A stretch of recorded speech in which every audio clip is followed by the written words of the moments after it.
unpopular opinions are that men can control the face they make when they play the guitar, and that pets do not have a sense of humor. And I don't want to get into the pets thing, because people get so upset even when I mention it that they become enraged and illogical. The 3 models that I used to live with once became so angry at the suggestion of the idea that by the end of our argument they were yelling at me that even dragons might be real. So I don't like to get into it because it's too upsetting. But I will talk about the guitar faces. I know men can control the faces they make because they're all making the same choices. One of the most common ones that you see is, now what did I come in this room again for? That one looks something like this.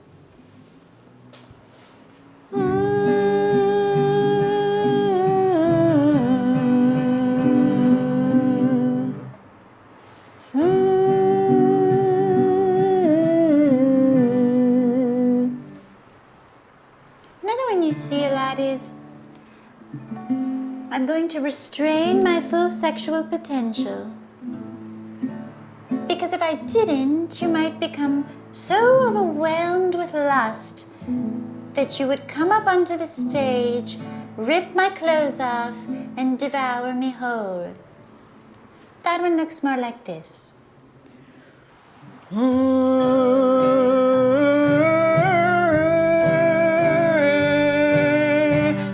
It also has a quality of, you're welcome. Then it looks like this. Then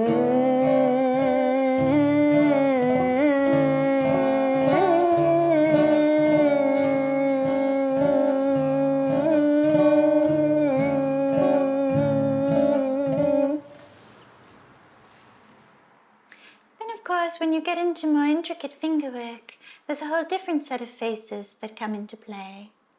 One of the most common guitar faces for intricate fingerwork is called the happy dandy. That one looks a little something like this.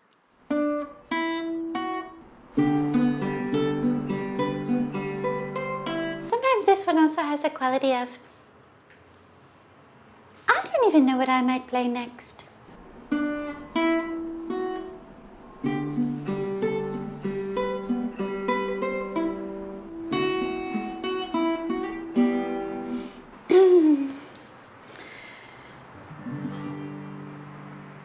I had a voice teacher and I had to fire him because the face he made during instruction was so distracting. It was something like this.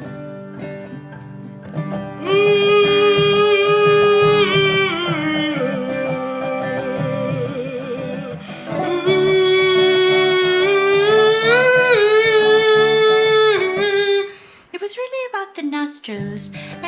I was really surprised by how wide the nostrils were. I didn't know that human nostrils could go that wide. The face looked a little bit like the face you might make when you're being anally penetrated. And it's in those first precious moments when you can't decide if it's the most pleasure you've ever felt in your entire life, or if, honey, we should have used a little more lube again.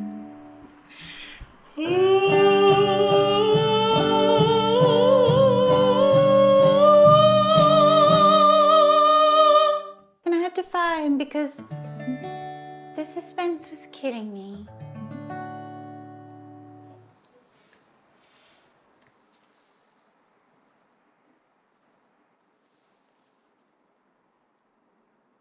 You're welcome.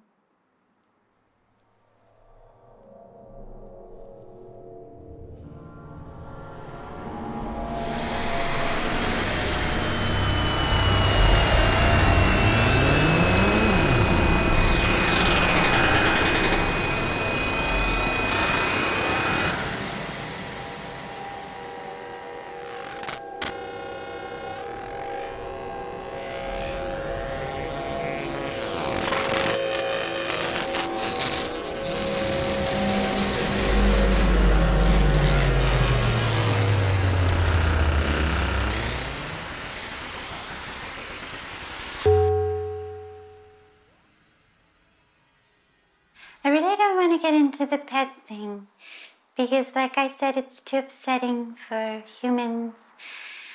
But I do have to talk about animals in a general sense because I don't know what kind of sadistic kick the adults were on when we were little, but they were in a terrible rush to introduce all the animals very quickly.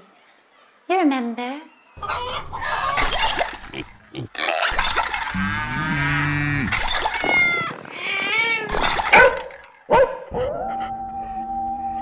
They would show us a picture of a chicken, and they would say, "What is this?" And we would say, "Chicken?"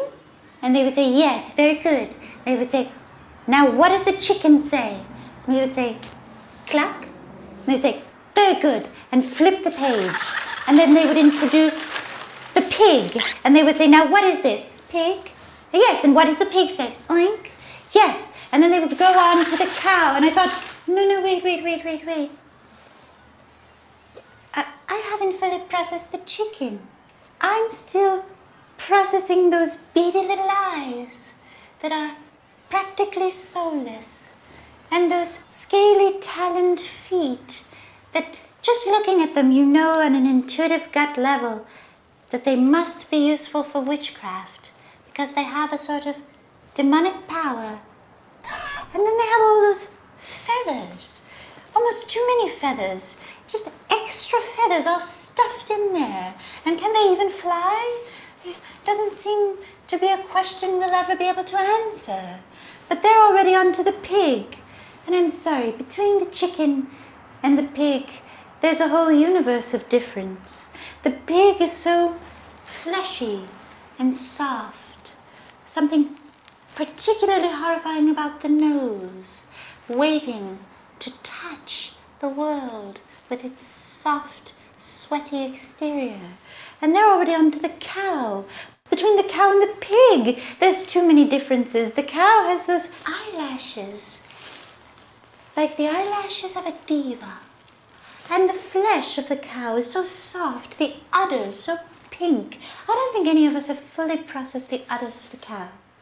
And all of the soft flesh is hanging on this tiny little pointy skeleton. And don't even get me started on the animals that you can just have. You could just have a cat. You could just have a cat in your home. You could also have a dog. You could have a dog and a cat. What? Those two energies are so different. The cat is so sexual and superior, just walking around from room to room with that exposed, stinky anus, looking down on everyone in the household. And the dog goes outside, eats some grass, vomits it up, then eats it again, and seems to be unbothered by the whole business. It's so different energetically. The dog is like so obedient. It's humiliating for everyone. You have to wonder, what does it all mean? And don't even get me started on the carnivorous animals. And that is human stand-up comedy. I made this portion of the concert to be particularly relatable to human beings. So if you related to that portion, there's a high chance that you yourself are a human being. You're welcome.